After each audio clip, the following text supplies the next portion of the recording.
Phillips, who was the talented freshman a season ago out of Benson Tech High School up in the Pacific Northwest in Oregon, is the offensive rebound. That was Eisen, and count the bucket as Leah Harmon darts inside, gets the contact. Through the contact of Chanel McDonald. So with that, being a little bit sharper, they can clean these things up. Picked off pass as Phillips all the way to the 10. Easy score, defense to offense as Shamari Phillips. Absolutely. It can be a bit of a spark plug at times when she gets things going offensively. Easy steal, Nagodu. Up ahead to Yancey as she is able to get to the iron as jumps off. Rebound here for Shamari Phillips. And giving it right back, Crystal Eisen now. She'll throw up ahead as Summer Yancey on the left side scores with the right hand. As Nagodu with the steal, and then getting points on the other end is Summer Yancey here with the easy. And she's going to come up with the steal as batting down the pass. And now Yancey, one woman to beat. Yancey, some contact, no whistle. Offensive rebound by Bracey. Comes out in the corner. Here's Eisen driving, and Eisen getting as timeout on the floor.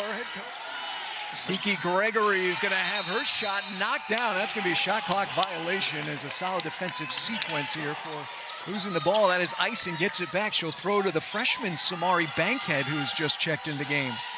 Now wait on the shot clock. Winding down inside, Nagodu taking the contact on the arm. It doesn't matter. Up and in. The patience right here from Kyla Nagodu is what's important. She doesn't rush. She gets on. Last time these two teams met, it was the opener of 2023. Is the backdoor pass. Harmon, crafty move. And even Peters now gives away here to Jordan Brooks. She'll lasso it back around and give it right back here to the Knights as here comes Harmon. Easy pickings, easy score on the other end as Leah Harmon from behind.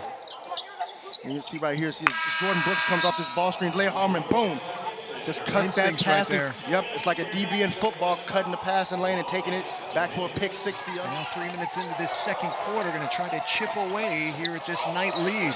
Instead, Eisen, she's got other ideas. And now the push, the 3-on-2. Here's Bracey, goes up with it and puts it up off the window. That's what a teammate should do. Would you do that for me? BJ, this is you year have my 3. back? This is year 3. I mean, we're simpatico here. Okay. An opponent has scored against the Knights since back in December of 24 against High Point. As the drop off and dish, Summer Yancey. Something you worry about when you get a new group together, right? Like, this is a place Summer Yancey could try to get one up herself. She doesn't. Draws over Tyler Butler. In her career at Ole Miss, then the Southern Miss in Hattiesburg. Here's an open look. This is a 3 from Phillips, and Drano it goes. That left-hand wing jumper up and good. At the controls, Harmon probing in, gives Nagodu. Nagodu double team, doesn't matter as Kyala Nagodu. There's now MCR, tosses off to the opposite side. Catch, fire, bang, it goes for Kiana Cox. They're missing a lot of shots, you know. The Bethune-Cookman's missed 21 shots in this game. They only have 5 offensive rebounds, which is a very low percentage right there. And rebound now here coming is Kiki Gregory. She'll get double team. Knights will come up with the steal. Up ahead it comes to Bracey and finger rolling, easy scoring here for the Knights on the floor. Outside of MCR, here's an open look, a triple on its way launched. As that was Cox, Knights offensive rebound. And Yancey feeds it into Scott. Savannah Scott. And Savannah Scott will have the free throw when we return. All Knights right now, the nation. And then some. Yeah. Domestically as well as internationally. Internationally. Thievery for the Knights. Score on the other end. Summer Yancey with the dime. Cox atop. 3 seconds. Cox spinning. Cox floating. Cox making.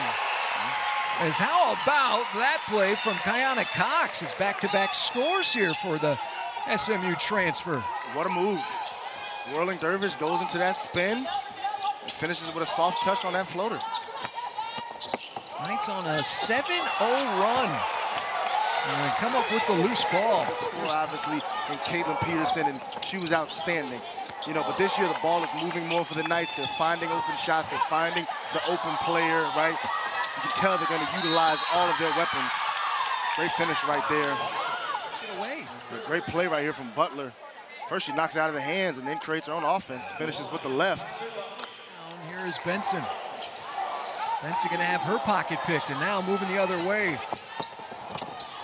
Up ahead it comes, and that is Jordan Brooks with the easy score. So finally, Bethune-Cookman able to get points on the board. It had been a long drought in terms of field goals for the Wildcats. Flipping it up over her head is Adriana Benson. Begin the game as Ngodu got a nice breather there in that third quarter. Here's the high, the low, MCR downstairs, easy pickings, as well executed by the Knights. And again, Coach Satia Messer does a great job of teaching the high-low. This is a staple that all her teams implement whenever they have an opportunity. As Madison Holden's jumper comes out, Knights clear. And now Bracy, count the bucket. As Bethune-Cookman going to try to make sure that does not happen here tonight. As the jump hook is off by Maya Johnson. Knights running quickly. Eagles make that. Wildcats do a good job of getting back, but there is Kayala Ngodu with the spin hook on the right side. Started the fast break with the rebound, kicked it ahead to Crystal Ison, then got herself great post position right there on that right block to go up and finish. Transition, UCF, as Bracy can't finish. Rebound comes down to Ison. Here's a three-point bomb on its way, and buckets for Leah Harmon. A little bit more patient. I think she'll convert some of that. And again, big-time recruit coming out of the state of Mississippi. She was the Mississippi State Gatorade Player of the Year her senior season. In their opener,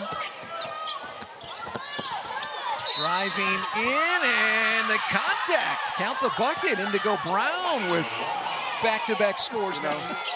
Or maybe write a symphony. Something like that. Hey, let's not get ahead of ourselves. Something that speaks to wisdom. Harmon, triple, you betcha.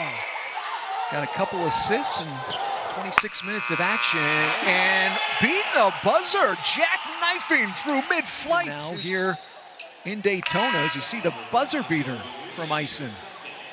That's a tough shot. I mean, as later on in December, they'll be playing in the HBCU Classic over at Disney's Wild World of Sports. Steal for the Knights, up ahead it comes, Benson, easy score. But a lot to like here for Satia Messer and her coaching staff, and we'll hear from Coach Messer at the conclusion of this one as the slip pass inside. Offensively, they played unselfishly, right? High number of assists, so a lot of good things. Knights will come down with it, and they will walk it out, and that's going to do it. Here from inside Edition Financial Arena as UCF defensively here tonight, BJ, they were impressive. Absolutely.